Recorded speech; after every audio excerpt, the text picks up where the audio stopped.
سلام طعنا هبلنا كورات خطاتلتي تግራይ ستريم ميديا نسعد زولنايم اواناو زعباتات حيزنا لكم قريبنا لنا نمكتتالكم بخبر بمعدام قندي زعباتاتهم فلماكن لاليكم ابي كتما مقله ناولومي زصبح ليتي زغاطمه فصامه مفنجار نتاغي مبرهي توهيو ابي مغسት فصامون ፖሊስ زول ነገርሎም حيزنا يلنا دكتور دبرتين ገብረ ሚካኤል መንግስት ኢትዮጵያ አጠንቅቆም እንተኾነ ቅድሚ ነገራት ምክራሩ ክንገብሮ ዝግባእ ኢሎም ድማ ቅድመ ኩነት ዝበልዎ አቀሚጠምለው بخالق حوحات ናብ ሕብረት አፍሪካ ደብዳቤ ዝለኣኸ ኮይኑ ሕብረት አፍሪካ በወገኑ ናብ መንግስት ኢትዮጵያ ደብዳቤ ልኢኸሎ ክነቅርቦ ኢና ኢትዮጵያ ቅድም ኢላውን ናብ ኤርትራ ተደጋጋሚ ሽምግልና እናለኣኸት ከም ዝመጸት ተሓቢሩ እቶም ዝለኣኹ ዝነበሩ ሽማግለታት ዝተወሃሉውን ተረቂሖምለው ብኻልእ ገጽ ኤርትራ ንትግራይ ከም እትኽሕስውን ዝተገለጸ ኮይኑ ኣብዚ ጉዳይ ኣመልኪቶም ናይ ክልቲአን መንግስታት ይዘራረበለው ዝብል ሓበሬታ እውን ኣሎም ኣብ ዝርዝር ክነቅርበልኩም ኢና ኣይተገዱ እንዳርጋቸው ንትግራይ ይቅርታ ሓቲቱ ኣብ ቀረባ ኣብ ጉዳይ ተቃውሞታት ስርዓት ብልጽግና ድዩ ጀዋር መሐመድ ዝጽሕፎምን ዝዛረቦምን ዘሎ ጉዳያት ተመልኪቶም ኣይተጌታቸው ረዳ መልሲ ሂቦም ኣይተጌታቸው ረዳ ንጀዋር መሐመድ ሓወይ ጀዋር እንኳዕ ደስ በለካ ኢሉ ዝጅምር ደብዳቤ ልኢኹም ለለው ጀዋር መሐመድ በወገኑ ንኣይተጌታቸው ረዳ መልሲ ዝሃቦ ኮይኑ ኣብ ዝርዝር ሒዝናልኩም ኣለና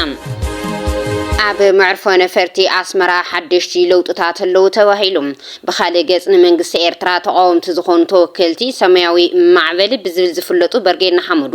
ምስ ኣፈ ጉባኤ ባይቶ ሕቡራት መንግስታት ኣሜሪካ ማይክ ጃክሰን ተራኺቦም ከም ዘለውን ይግለጸሎም ናብ መቃድሾ ዘመናዊ ኣጽዋር ዝተዓጠቑ ሰራዊት ግብጺ ከም ዝኣተው ተረጋጊጹ መርከብ ውግእ ትርክውን ብተመሳሳሊ መቃድሾ ኣትያላ ዝርዝር ክነስዑልኩም ኢና ክቡራት ተኸታተልቲ ትግራይ ስትሪም ሚድያ ናይዞም ክነስምዐኩም ፀናሕናን ካልኦትን ንሎሚ ካብ ዝሓዝናዮም እዋናዊ ሓበሬታታት እዮም ናብ ዝርዝሮም ክነስግረኩም ክሳብ መወዳእታ ምሳና ክጸንሑ ደጊምና ብኽብሪ ንዕድም ሰናይ ምክትታል ቅልውላው ትግራይ ኣብ ምግዳድ በቀጥታ በተዘዋዋርን ኢደሎም ናይ ዝተወሃሉ ፖለቲካዊ ወታደራዊ ሰባሃፍቲ ተጋሩ ሒሳብ ባንኪ በፌደራል መንግስት ተኣጊዱ በባንካቸው የተከፈተ ሂሳብ ካለ እንዲሁም በግል ይሁን በጋራ ወይም በውክልና በዚህ ደብዳቤ በስም ካልተጠቀሱ ሰዎች ወይም ድርጅቶች ጋር በከፈቱት ቁጠባና ተንቀሳቃሽ ሂሳብ ውስጥ በአሁኑ ሰዓት ያላቸውን የሀገር ውስጥ ገንዘብ የከበሩ ማዕድናት የውጭ ሀገር ገንዘብ በባንካ ያላቸው አክሲዮን ድርሻ ሼር መጠን ከተረጋገጠ በኋላና በመትልኩልን ማስረጃ መሰረት በማድረግ የፍርድ ቤት ትዕዛዝ እስከናመጣ ድረስ በአዋጅ ቁጥር 1364 2017 አንቀጽ 15(2) እና በአዋጅ ቁጥር 780 ዝባር 2005 አንቀጽ 55 መሰረት ታግዶ እንዲቆይና ሂሳቡ ከተከፈተበት ጊዜ ጀምሮ ወላይ የተደረጉ እንቅስቃሴዎችን የሚያሳይ ባንክ ስቴትመንት ኮፒ ተደርገውና በባንኩ ማህተም ተረጋግጦ በአዋጅ ቁጥር 1364 2017 አንቀጽ 12 መሰረት በአስቸኳይ እንዲላክልን እንጠይቃለን ይብል ከሰላምታ ጋር ቸርነት ሆርዶፋ የጠቅላይ አቃቤ ህግ ዘርፍ ሚኒስትር ዲኤታ ይብል ጥሪ 18 ዝሓለፈ ሰሙን ተጻሓፈ ደብዳቤ እዩ እቶም ገንዘብ ከየንቀሳቀሱ ውልቀ ቁጥሪ ሒሳብ ባንኮም ዝተዓጸወ ተጋሩ መራሕቲ ፖለቲካ መራሕቲ ሰራዊት ሰባሃፍትን ዝመሰሉ ከም ዝርከብዎም ንምፍላጥ ተኻኢሎም ኣሳስ 250 ተጋሩ ውልቀ ቁጥሪ ሒሳብ ባንኪ በፌደራል መንግስት ተዓጽ ዝብል ሓበሬታ ኣሎም ቀዳማይ ይብል ዶክተር ደብረጽዮን ገብረ ሚካኤል ማዓሾ ይብል ኣብታቲው ኣስካለ ገብረ ኪዳን ገብረ ማርያም ይብል ናይ ባዕቱ ገጽ ይመስለኒ ቃላይ ፈትለወርቅ ገብረ እግዚአብሔር አብርሃ ይብል ሳልሳይ ዶክተር አብርሃም ተኸስተ መስቀል ይብል ራብዓይ ጌታቸው አሰፋ አበራ ይብል ሐምሻይ ዶክተር አዲስ ዓለም ባሌማ አባይ ይብል ሻሻይ ዶክተር ሰለሞን ኪናነ ዘገየ ሻውዓይ አማኑኤል አሰፋ ተክኤ ሻምናይ ኪሮስ ሓጎስ ገብረ እግዚአብሔር ታሽዓይ ብርጋዴር ጀነራል ፍስሐ በየነ ገብረ ኪዳን ኣብ ትሕቲኡ ሰለሞን ንጉሴ ገብሩ ዳናይት ፍስሐ በየነ ይብል ዓስራይ ሜጀር ጀነራል ህንፃ ወልደ ጊዮርጊስ ዮሐንስ ይብል አሸናፊ ህንፃ ወልደ ጊዮርጊስ ይብል ሚሊዮን ህንፃ ወልደ ጊዮርጊስ ይብል ብርጋዴር ጀነራል ምግበይ ኃይለ ወልደ አረጋ ይብል ብርጋዴር ጀነራል ማዓሾ በየነ ደስታ ይብል ማዓሾ በየነ ደስታ ካብኦም ያው ብዙሓት እዮም ሃይለ ስላሴ ግርማይ ገብረ ሚካኤል ትቅደም ኣለነ ዘለቀ ሮቤል ሃይለ ስላሴ ግርማይ ልዕልቲ ሃይለ ስላሴ ግርማይ ብርጋዴር ጀነራል ኣብርሃ ተስፋይ በርሀ ይብል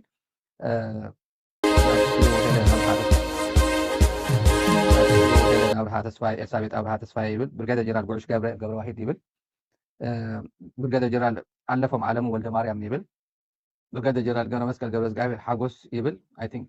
ብርጋዴር ጀነራል ገብረ መስቀል ገብረ ዝጋቤር 10 እስራ እዩ ስውእ ጀነራል 10 እስራ እዩ ተሰዊስ ብዛዕባ ናቱ ኣካውንት ነገሩና ይብል ኣሎ ኣብ ትሕቲኡ ብርሃን ኣብርሃ ገብረ ዝጋቤር ይብል በዓልቲ ገዙ እያ ኢየሩስ ገብረ መስቀል ልያ ገብረ መስቀል ደቁ እየ ደቂ ስውእ 10 እስራ እየ ኣብ መበል እስራ ድማ ብርጋዴር ጀነራል ኣተክልቲ በርሀ ገብረ ማርያም ይብል ኣብ ትሕቲኡ ኣብ ኣስመላሽ ተላ በዓልቲ ገዙ ይመስለኒ ዳንኤል ኣተክልቲ በርሀ ኣቤል ኣተክልቲ በርሀ ኣልማዝ ኣተክልቲ በርሀ ይብል መበል 21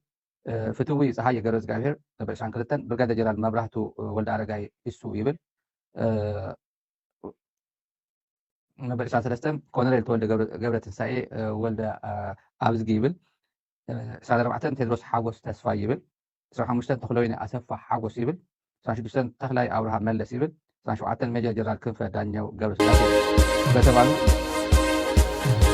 ኣብ ከተማ መቐለ ሓጹር ቢዝነስ ካምፓስ ከባቢ ሎሚ ምሸት ዘጋጠመ ምፍንጃር ነታዊ ፈጻሚኢን መንቀሊኢን ፖሊስ መብርሂ ሂቡ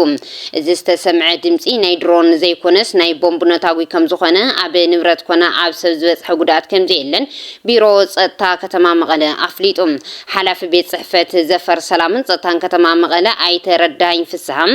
ንኤፍኤም መቐለ 104.4 ሓቢሮምልና ክብል እቲ ማዕኸን ዜና ከም ዝገለጾም እቲ ናብ ሎሚ 6 ለካቲት 2018 ዓመተ ምህረት ዘውግሕ ለይቲ ኣብ ምሸት ዝተፈጸመ ምፍንጃር ነታዊ ኣብ ክፍለ ከተማ ዓዲ ሓቂ ላዕለዋይ በሪ ቢዝነስ ካምፓስ ኮነ ተባሂሉ ዝተፈንጀረ ነታዊ ኣብ ህይወት ሰብ ኮነ ኣብ ንብረት ዘውጽሖ ዝኾነ ይኹን ጉድኣት የለን ዝብል ሓሳብ ሂቦም ኣለዉ ይኹን እምበር በቲ ድምፂ ናይቲ ነታዊ ብዙሕ ህዝቢ ከም ዝተዳናገጸ ብምሕባር ህዝቢ ከተማ መቐለ ነዚ ተረዲኡ ነቲ ፍጻመ ተግባር ራዕዲ ክኹንኖ ጸዊዖም ይብል እቲ ዝረኸብናዮ ሓበሬታ ነዚ ጉዳይ ዝፈጸሙ ተላኣኽቲ ፀረ ህዝብን ዝበልዎም ሓይልታት ኣብ ትሕቲ ቁፅጥር ንምውዓል ምስ ዝምልከቶም ናይ ጸጥታ ኣካላት ብምትሕባር ፖሊስን ምልሻን ከተማ መቐለ ትኹረት ሂቡ ይሰርሐሉ ኣሎ ክብሉ እውን ገሊፆም እዮም ነቲ ዘጋጠመ ምፍንጃር ነታዊ ስዒቡ ኣብ ህይወት ሰብ ኮነ ንብረት ዝኾነ ይኹን ሓደጋ ከም ዘይጋጠመ ገሊፆም ኣለዉ ከም ዝፍለጥ ኣብ ዝሓለፈ እውን ብተመሳሳሊ ኣብቲ ከባቢ ተመሳሳሊ ሓደጋ ከም ዝነበረ ዝተጎድአ ሰብ ከም ዘይነበረን ዝዝከር እዩ ዝብሉ ካልኦት ፍልፍላት ድማ ንምንታይ እዩ ኣብቲ ከባቢ ከምዚ ዓይነት ሓደጋ ዝደጋገም ዘሎ ክጻረ ዝግብኦ ጉዳይ ዝብል ሓሳብ ሂቦም ኣለዉ ንዘተ ሰላም ረጊጹ ከም በርክኸና ንዝመጽ ሓይሊ ኣይንዕገስን ነዚ ዝጻወር ትግራዋይ እውን የለን ክብሉ ዶክተር ደብረጽዮን ገብረ ሚካኤል ተዛሪቦም እቲ ዝተገለጸ መበል 51 ዓመት ጽምብል በዓል 11 ለካቲት ህሉ ኩነታትን ኣመልኪቶም ኣቦ እምበር ውድብ ህወሓት ዶክተር ደብረጽዮን ገብረ ሚካኤል ሚድያታት ዝሃቦ መግለጺ ንሕና ምስ መንግስቲ ፌደራል ንዛተ እምበር ንዋጋ ኣይበልናን ይኹን ዳ እምበር ዝኾነ ይኹን ሓይሊ ኣምበርኪኹ ክገዘና ኣይንፈቅድን ዝበሉ ዶክተር ደብረጽዮን ሕዚ ድማ ካብ ዝተፈላለዩ ከባቢታት ኢትዮጵያ ሰራዊቱ ናብ ትግራይ የጽጋዕ ኣብ ዘለሉ እዋን ዋላኳ ብሰራዊቱ ተኸቢብና እናሃለና ንሰላም ካብ ዘለና ቁርውነት ዘለው ጸገማት ብዘተ ንኽፍትሑ ጻዕርና ገበርና ኢና ዘለና ኢሎም ዶክተር ደብረጽዮን ገብረ ሚካኤል ኣብ መግለጺኦም ንዘተ ሰላም ረጊጹ ከምበርክኸና ንዝመጽ ሓይሊ ኣይንዕገስን ነዚ ዝጻወር ትግራዋይ የለን ከም ህዝቢ ነበረያ ነበረ ክገብሩና ካብ ምድሪ ከጥፍኡናን ንዝሰርሑ ኣካላት ኢድና ዓጻጺፍና ኮፋይ ንብልን ናትና ምድላው ከም 2013 ዓመተ ምህረት ኣይኮነን ክብሉ ሓቢሮም ከም 2013 ኣይኮነን እዮም ኢሎም ሕዙም ከም 2013 ኣይኮነን ኣነ እውን ኣብቲ ዝነበርናሉ ዝገደፉና እዮም መስሎም ዘሎ ለዚ ኣየድልየናን ያታወና ኣብ መወዳእታ መልእኽቶም ድማ ዶክተር ደብረጽዮን ገብረ ሚካኤል እቲ ጸገም ብዘተ ክፍታሕ እንተዘይክኢሉ ንህልውና ክንብል ክግበር ዝግብኦ ነገር ክንገብር ክንግደድ ምዃንና ንፍልጥ ኢሎም ኣለዉ ብተመሳሳሊ ውድብ ህወሓት ኣፈላላይ ብሰላማዊ መገዲ ክፍታሕ ንሕብረት ኣፍሪካ ኣብ ዝጸሓፎ ዕላዊ ደብዳቤ እውን ጸዊዑ እዩ ፌደራል ውግእ ንምኽፋት ሰፊሕ ወታደራዊ ምንቅስቓሳት ይገብር ኣሎ ዝበለ ህወሓት ውዕሊ ፕሪቶርያ ንኽፍጸም ህፁፅ ጻውዒት ኣቕሪቡ ኣሎ ናብ ሕብረት ኣፍሪካ ህወሓት ከይረፈደ ቅልጢፍኩም ሰላማዊ መገዲ ኣዛቱዩና ህዝቢ ይመለስ ፖለቲካዊ ልዝብ ይጀመር ተሓታትነት እውን ይረጋገጽ ዝብል ጻውዒቱ ኣቕሪቡ ዘሎ ብኻልእ ዜና ሕብረት ኣፍሪካ ኣብ ኩናት ሱዳን ኢድ ኣታው ነደብ ክብልውን ሓቲቶሎም እዚ መግለጺ ዝወፀ ኢትዮጵያ ኣብ ኩናት ሱዳን ቀጥታ ከም ትሳተፍ ዘላ ብመረዳእታ ተደጊፉ ቅድሚ ሂደት መዓልታት ዝወፀ ጸብጻብ ስዒቡ እዩ እቲ ሕብረት ኣብ ዘውፀ መግለጺ ካብ መንግስቲ ሱዳን ወጻኢ ካልእ መንግስቲ ፍጹም ተቐባልነት የብሉን ይብል እቲ መግለጺ ብዳዕመል ሰሪዕ ንዝተፈጸሙ ገበናት እውን ብትሪ ኮኒን እዩ ኣብዚ ሕዚ እዋን ወገን ኣብይ ኣሕመድ ምዃን ዘርኢ ንምጽናት ምድላው እምበር ጠለብ ባሕሪ ጌርካ ኣይውሰድን ክብል ወናኒ ርኡየት ሚድያ ጋዜጠኛ ቴዎድሮስ ጸጋዬ ገሊጹ ምኽንያቱ ዝወለ ድማ ኣብይ ኣብ ዝሓለፈ 8 ዓመት ዝፈጸመ ፍጻመታት ናይዚ ምስክርነት ምዃን እዩ ዘዘኻኽር ብሎ ነው የሚያንቋርረው እንጂ ትርጉም ያለው ተደርጎ መወሰድ ያለበት አይደል በስመ ሀርበኝነት በስመ የባህር በር አቋም አራማጅነት አብይ አህመድን መደገፍ ለባህር በር ብሎ አብይ አህመድን መደገፍ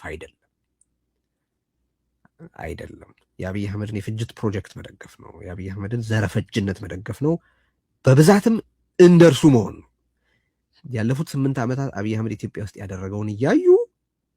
በዚህ ወይም በዚያ የኢትዮጵያ ብሔራዊ ጥቅም ሰብ አብይ አህመድን መደገፍ ራሱን አብይ አህመድን መሆን ነው ራሱ የአብይ አህመድን ዘረፈጅነት መጋራት ነው ነገራችን that's what's happening እና በዚህ ደብዳቤ ያሳየው አንድ ነገር እሱ ነው የሻዕቢያ ምላሽ ያን ያክል የሚያነጋግር ሰብስታንስ የለውም ከዚህ ቀደም ከተቀስነው በቀጣናው ኃይሎች አሰላለፍ ለውጥ መነሻነት ከተሰማው የራስ መተማመን አረፋይነ ኢትዮጵያ ቅድም ኢላውን ናብ ኤርትራ ተደጋጋሚ ሽምግልና እናላኣኸት ከም ዝመጸት ሓቢሩም ኣብዚ ድማ ስዑድን ኬንያን ናይ ኢትዮጵያ መልእኽተኛታት ኮይነን ከም ዝነበራ ከም ዘይሰመረለንን ይዝገልጽ ኢትዮጵያ ናብ ኤርትራ ደብዳቤታት ጥራሕተ ይኮነ ሽማግለታት እውን እንዳላኣኸት ጸኒሓ ስዑድን ኬንያን ካፍተን ዝሽምግላ ዝነበራ ሃገራት ውሽጢ እየን ስዑድን ኬንያን ናይ መወዳእታ ግዜ ንሕና ብንፈልጦ አትሊስት ማለት እዩ ናይ መወዳእታ ግዜ ናብ ኤርትራ ኣብ ዝኸዳሉ ብፍላይ ስዑዲ ኤርትራ ክትሕተት ከላ ብሽምግልና ወድእዎ ብዕርቂ ወድእዎ ክነተዓርቀኩም ክበሃሉ ከለው ኣብ ምንታይ ኢና እሞ ክንተዓረቕ ናታቶም ድሌት ወራር እዩ ወይ ኩናት ምኽፋት እዩ ወይ መሬት ምውራር እዩ ባሕሪ ምውራር እዩ ስለዚ ናይ ባሕሪ ሰብ ዋና ንምዃን ዋንነት ባሕሪ ኣብ ዝሓትሉ እንታይ እንዳበልና ኢና ምስኦም ክንሸማገል ንኽእል ዝብል ኤርትራ ኣቕሪባ ከም ዝነበረት ኤርትራ ንትግራይ ከም እትክሕስውን ገሊጹ እዩ ሃይለም ኣብ ጉዳይ ጽምዶ እውን ተወሳኺ መብርሂ ዝሃበ ኮይኑ ኤርትራ ከም ዝበደለትና ንፈልጥ ኢና ይኹን እምበር ከመይ ክትክሕስ ዝብል እውን መንግስትታት ይዘራረቡሉ ኣለዉ ዝብል ሓበሬታ ይሂቡ ዘሎም ኤርትራ እንደበደለን እናውቃለን እንደበደለችን እናውቃለን እንዴት እንደምትክስም እንዴት አድርገን እንደምናነጋግራቸው እናውቃለን እየተነጋገርንበትም ነው ኢሊቱ እየተነጋገረ ነው ህዝቡ በቅርበት የሚገናኝ ህዝብ እየተገናኘ ነው ወደ መንግስታት አሻግረን ከዛ በኋላ ሙሉ የኤርትራ ህዝብና የትግራይ ህዝብ ያመነበት ምን እንደሚሆን ነገ እናየዋለን አሁን በዚህ ሰዓት መሬታችን ይዞ ህዝባችን እያሰቃየ ትላንት ነው እያልኩ ያለው ዛሬ ማክሰኞ ነው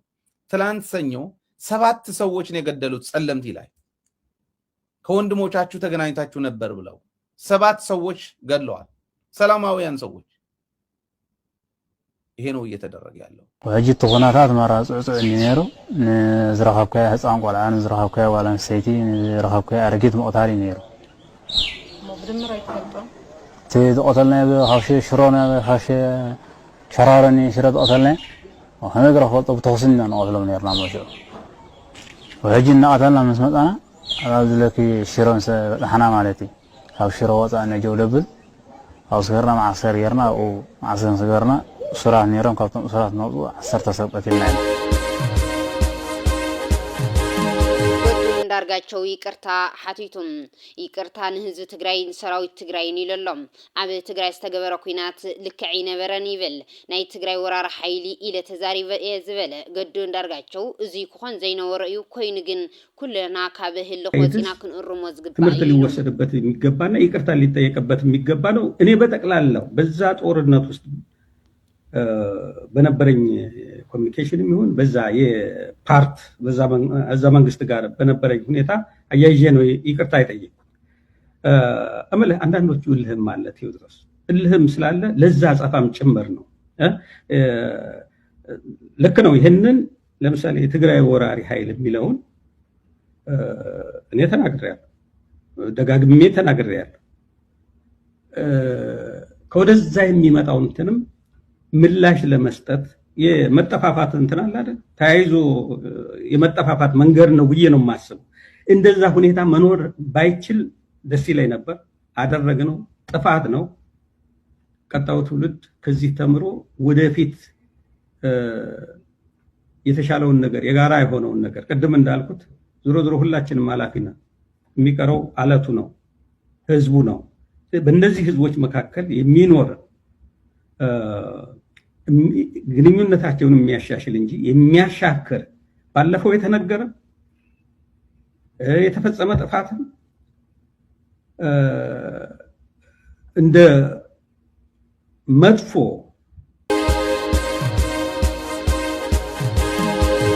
ደብረ ታወር ክብዝ ዝበለ ውግእ ከም ዝተገበረ ተሓቢሮም ኣብቲ ከተማ ብርክት ዝበለ ንብረት ከም ዝተቃጸለውን ይርአ። ባጃጃት እውን ከም ዝወሰዱ አባል ፋኖ ምዃና ትገልጽ ጓል አንስተይቲ ሓበሬታ ሂባላ። ብዙ ሁሉንም አይደለም፣ አንድ 10 የሚሆኑ ባጃጆች ያለ ቁልፍ ስለነበሩ ዳይሬክት እየተነሳ ለአገልግሎት አውለናቸዋል። በጣም ይቅርታ ጠይቀናል። ይሄን እንድታጠብቁልን የምንፈልገው ነገር ቢኖር ግን የጤና መምሪያውን ጉዳይ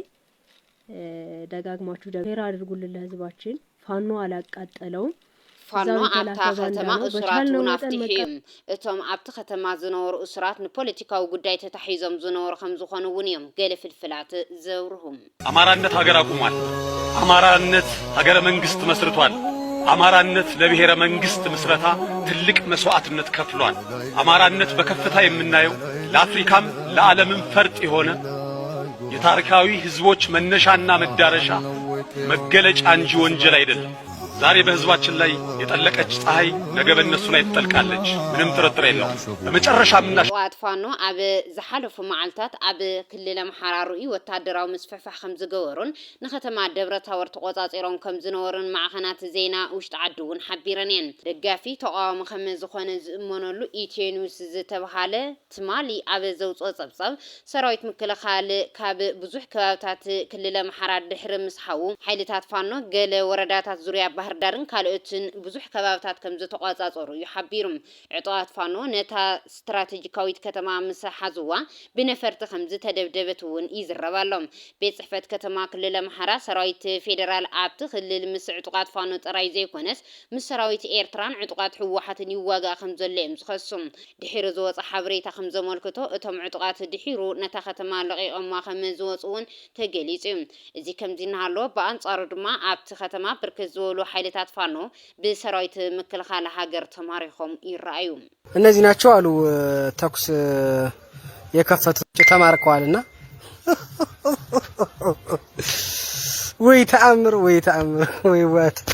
ኧረ በስመ አብ። እነዚህማ በደንብ ታይተው ለሚዲያ ክፍት መሆን አለበት። በነገራችን ላይ እነዚህ ሰዎች በቁጥጥር ስር ያዋልክ የጸጥታ አካል በደንብ እንድትጠይቋቸው።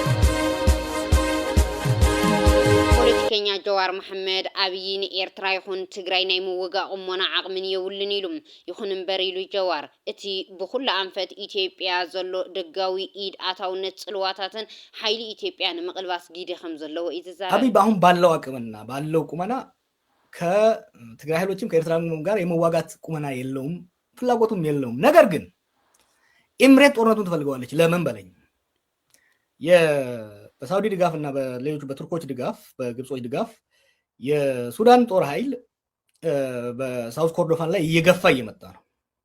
ያንን ዲፍሌክት ለማድረግ ያንን ለማስቀየስ የሸማቂ ኃይሉ ወይ ደግሞ የአማጺ ኃይሉ የአርኤስኤፍ የሐመቲ ጦር ደግሞ ጫና መፍጠር መቻል አለበት በኢትዮጵያ ድንበር በብሉ ናይል አካባቢ በኢትዮጵያ ውስጥ የሰጠው ወታደሮች ጥቃት ከፍተዋል። ያ ብቻ በቂ አይደለም። የአርኤስኤፍን ጦር ለማትረፍ ወይም ደግሞ የበላይነት እንዲይዝ ለማስቻል ሱዳን ውስጥ እየተንቀሳቀሱ ያሉ ከዚህ በፊት አይ ቲንክ አርሚ 70 ነው የሚባሉ መሰለኝ የህወሓት ተዋጊዎች አሉ። ኢትዮጵያ ውስጥ ጦርነት በማስከፈት አንድ የህወሓት ጦር ወደ ኢትዮጵያ ፎከስ እንዲያደርግ ኣብዚ ቀረባ ኣብ ጉዳይ ተቃውሞታት ስርዓት ብልጽግና ድሂቡ ጀዋር መሐመድ ዝጽሕፎምን ዝዛረቦምን ዘሎ ጉዳያት ተመልኪቶም ኣይተ ጌታቸው ረዳ ድማ መልሲ ሂቦምዎም። ኣይተ ጌታቸው ረዳ ንጀዋር መሐመድ ከምዚ ኢሎም መልሲ ሂቦም ኣለዉ። ሓወይ ጀዋር መሐመድ እንኳዕ ደስ በለካ ኢሉ ይጅምር መልእኽቶም ነቲ ምስ ቀዳማይ ሚኒስተር ዘለካ ውልቃዊ ተቃውሞ ምስቲ ናይ ኢትዮጵያ ነዊሕ ግዜ ስትራቴጂካዊ ረብሓታት ኣታሒዝካ ንምቕራብ እተካይዶ ዘለካ ቀጻሊ ፈተነ ብሓቂ ዘደንጹ እዩ ዝብል ንኢትዮጵያ ዝድግፍ ጽሑፍ እዮም ጽሒፎም። ንገዛኢ ፓርቲ ስለ ዝጸላእኻ ጥራይ ኣብ መንጎ ፖለቲካ ስርዓት ረብሓ ሃገርን መንግስትን ዘሎ ካብ ተሓታትነት ነጻ ይገብረካን ይብሉ። ኣብ ዝሓለፉ ሒደት መዓልትታት ንስኻ ቀደም መሻርክቲ ቀዳማይ ሚኒስተር ዝነበርካ ሕዚ ግን ድምፅኻ ኣውፂኻ እትነቅፍ ኢትዮጵያ ኣብቲ ምስ ጉዳይ ሱዳን ተታሒዙ ዘለዋ ስትራቴጂካዊ ረብሓታት ንምሕላው እትገብሮ ዘላ ጻዕሪ ብተደጋጋሚ ክትወርር ከም ትኸይድ ዘላ ኢኻ ክትጸርሕ ጸኒሕካ ገለ ካብቲ እተመሓላልፎ ጸብጻባት ወይ እውን ተካፍሎ ሓሳባት ብውልቀ ክረኣዩ ከለዉ ሓቂ ክኾኑ ይኽእሉ እዮም። ይኹን እምበር ነቲ ንናይ ኢትዮጵያ ስሌታት ዝቐርጽ ዘሎ ዓብዪ ስትራቴጂካዊ ኩነታት ግምት ከይሃብካ ኢኻ እተቕርቦም ዘለኻ። ሓቅታት ካብ ቅርጽን ስትራቴጂን ተነፂሎም ክቐርቡ ከለዉ ብቐሊሉ ናብ ዘጋጊ ትረኻ ክቕየሩ ይኽእሉ እዮም። ብሓቂ ዶ ኢትዮጵያ ኣብ ዝብርቱዕ ጂኦፖለቲካዊ ውድድር ኣብ ዝረኣየሉ ዘሎ ዞባ ከም ተዓዛቢት ጥራይ ክትከውን ተኣምን ኢኻ ዝብል ሕቶ እውን ኣቕሪቦም ኣለዉ። እቲ ኣብ ሱዳን ዝፍጸም ዘሎ ዘሕዝን ኩነታት ብናይ ወፃኢ ኢድ ኣታውነት ዝገደደ ምዃኑ ርድእ እዩ። ኢትዮጵያ ግን ረብሓታት ንምስዓብ ፍሊት ኣይኮንትን። ብሓቂ ክረአ ከሎ ኢትዮጵያ ካብ ዝኾነት ካልእ ሃገር ንላዕሊ ብሰንኪ ዘይምርግጋእ ሱዳን ዝያዳ ተሃሳይት እያ። እቲ ጉዳይ ብቐጥታ ዝጸልዎ ሃገር እያ። ግብፅን ካልኦት ዞባዊ ተዋሳእትን ገለልተኛታት ኣይኮነን። ንሳቶም ነቲ ጎንፂ ናብ ረብሓ እቶም ዝድግፍዎም ወገናት ንምጥዋይ ብንጥፈት እዮም ዝሰርሑ ዘለዉ። ንባዕልኻ ከም ንጡፍ ፖለቲከኛ ጌርካ እኳ እንተቐርብካ ኣካይዳኻ ግን ነቲ ናይ ሃገራዊ ድሕነትን ስትራቴጂካዊ ረብሓን ቋንቋ ከም እትጸልኦ እዩ ዘርኢ። ኣብዚ ብናይ ወኪል ውግእ ብሰንኪ ስግረዶ ብስግኣታት ድሕነትን ብናይ ሕድሕድ ምግዋጥን ዝልለ ዞባ ከምዚ ዓይነት ምሽክንነት ከም ብልሒ ዝረአ ይኮነን። ልኩስ ዕንቅፋት እዩ። ሃገራዊ ረብሓ ኣብ ሓደጋ ኣብ ዝወደቐሉ እዋን መንግስታት ብናይ ስነ ምግባር ክልስ ሓሳብ ናይ ምንባር ዕድል የብሎምን። ኣብ ከምዚ ዓይነት ሃዋህው ኮንካ ናይ ስነ ምግባር መርገፂ ምውሳድ ንስምዒት የርዊ ይኸውን። ስትራቴጂ ግን ኣይኮነን። ፖሊሲ ምቁዋም ግቡእ እዩ። ይኹን እምበር ኩሉ ምንቅስቓስ ካብ መንግስቲ ቀዳማይ ሚኒስተር ኣብይ ስለ ዝመንጨወ ጥራይ ከም ስትራቴጂካዊ ዕሽነት ጌርካ ምቕራብ ኣብ ክንዲ ትንተና ናይ ውልቃዊ ቂምታ መርኣያ እዩ። መንግስታት ይቀያየሩ እዮም። ስትራቴጂካዊ ጂኦግራፊ ግን ይቀያየርን እዩ። ናይ ኢትዮጵያ ናይ ነዊሕ ግዜ ሃገራዊ ረብሓታት ካብቲ ንግዚኡ ኣብ ስልጣን ዘሎ ፓርቲ ዝተፈለዩን ዝዓወይን እዮም። ሓቀኛ መተካእታ ክኸውን ዝደሊ ወገን ነዞም ክልተ ነገራት ናይ ምፍላይ ዓቕሚ ክረአይ ዘለዎም። ክሳብ ሕዚ ግን ንስኻ ነዘፈላላይ እዚ ንምግባር ፍጹም ዘይትኽእል ምዃንካ ኢኻ ተርኢ ዘለኻ ይብል መልእኽቲ ኣይተ ጌታቸው ረዳ። ጀዋር መሐመድ ነዚ መልሲ ዝሃቦ ኮይኑ መልሱ ድማ ሕፅር ዝበለ ብቋንቋ ትግርኛ ዝተጻሕፈ እዩ። ፀዊዕኻ ጽልኢ ይብል። ብኻልእ ገጽ ድማ ንጀዋር ዝወቅስ ኤርምያስ ለገሰ ጀዋር መሐመድ ኣብ ዝቐረባ ንመንግስቲ ብልጽግና ዘቕርቦ ዘሎ ዘለፋታት ካብ ምክንያታውነት ዝብገስ ዘይኮነስ ኣብ ውሽጡ ናይ ውልቀ ጉዳዩ ዘስዓወሉ ጭንቀት ይኽእል ዝምጉት የኦሮሞ ጥቅም የምናም ጥቅም አለም ቱ ፐርሰናል ልንገራችሁ። አቶ ጀዋር በኔዘርላንድ ህይወቱን እየመራ ያለው በፍጹም ጭንቀት ውስጥ ነው። ኔዘርላንድ ፖለቲካ ጥገኝነት ከጠየቀችለት ምናልባት ጭንቀቱ ተንፈስ ይላል። ከዛ ውጭ ግን ከፍተኛ ጭንቀት ውስጥ ነው ያለው። የኬንያ መንግስት ጀዋር መሐመድ ላይ ጊዜያዊ ውሳኔ አሳርፏል፣ ነግሮታል። ውሳኔ ይሄ ውሳኔ ምንድነው? ሁለት ውሳኔዎች ናቸው የኬንያ መንግስት የሰጠው ውሳኔ። አንደኛው ውሳኔ አቶ ጀዋርን የፒኤንጂ ሊስት ውስጥ ከተውታል ኬንያዎች። ፐርሶና ነን ግራንታ የሚባለው ማለት ነው፣ ወይም በፈረንጆቹ አንዌልካም ፐርሰን ማለት ነው። ባጭሩ ምን ማለት ነው? ኬንያ ልትቀበልህ ፍላጎት የላትም ተብሏል። ኬንያ መግባት አይችልም። አንዱ በጣም ያስደነገጠው በዚህ ደረጃ ያልጠበቀው እሱን በፒኤንጂ ሊስት ውስጥ ስላስገባ ማለት ነው። ሁለተኛ የኬንያ መንግስት የኬንያን አየር መንገድ መጠቀም አትችልም፣ የኬንያን ኤርፖርት መጠቀም አትችልም ብለው ነግረውታል። አየር መንገዱንም መጠቀም አይችልም፣ ኤርፖርቱንም መጠቀም አይችልም። ይሄ ሰው ኬንያ መግባት አይችልም። ኔዘርላንድ በጭንቀት ውስጥ ነው ያለው። አሜሪካ እንደነገርኳችሁ ነው። የት ይሂድ? ኔዘርላንድ ብታባረረው አሳይለሙን ባትቀበለው የት ነው የሚሄጀው? the only country ኤርትራ ነገ ከነገ معرف نفرت اسمرا حدش لو تطلو توهيلم إيرترا بوغن إثيوبيا وزتخصصت اللوان أبي منغو سبب سلطان إيرترا كبير مساحة بمفتارو معرف نفرت اسمرا وترحيلو تعوق تفتاش مهلا وشمونو دحن نتيس نحلي زبالة حدا سرحتنيا اتمعرف نفرتي الرقاقيس اللي كبل فلفلنا حبيرلنا اللهم نمنغستي إيرترا تقوم تزخونو توكلتي سمايا ومعبل برقين حمودو مساقفو قواي بايت حورات منغسات أمريكا مايكي جاكسون تراخيوم سرعات قدف أب لعلي إرتراويان زيجاتات زفصمو زلو قصص أو مسلاتن أب زغلها اللي زلو وانيو إزي زقبر زلو يبل فلفلنا إزي بمبالد ما أبلا برقيد نحمودو يخصيوم بعنصارو اتيناي برقيد نحمودو قجل إنا وسخي خير كم زلوون فلفلات وسيقون جبسي مساعات وراء أبدوب صوماليا إثيوبيا سفيرة تواهيلم لعلي حدش عن حدميتن سراويت زسات فعلاوي مرها جبرد ما أدالي الله إفريقية في ظل حرصها على تحقيق الأمن والاستقرار في كافة ربوع الصومال الشقيق. مرها جبري بريزيدنت صوماليا حسن شيخ محمد وانا عزازي حيلتات مكلخال جبسي ليتنا جنرال أحمد كاليفا ترحي وميوم زي زمناوي أزوار جبسي أبدوب صوماليا إثيوبيا بغير سفرلو تاريخوي فتصام خوين اللهم جبسي أبكرنا أفريقيا عبيتي سجمتي سديرا يفلز أبصاب على العربية جبسي بصوماليا لعلاوي جزات حدنة كم زيت واجب ترجعامي كتجلس أصني حيام بإثيوبيا صومالي لاند زوها وأفلت أول بريزيدنت جبسي على سيسي كيح مسمر مخانو تجلس نيريوم إثيوبيا بوج السودان بقت تخمت ساتف زرقة جت مصنعتي دحر موصو عبتها دبلوماسيا وعنتات حي الإزلام مس جبسي السودان وقت زلوا سعودي تمالي أبدي سبع عدد كم زكاية زفلتهم علامات عدد سرعة بالسجنا كابز ساتفلهم نايد جوجات يدوك إرنون مسحابن مخانو أبصاب عالم الله ميدياتات النحبريم إزي كم زينها لو بتوسخ دمام مركو تركي ناب مقادشو كم زعتوت ونترجع يتعلم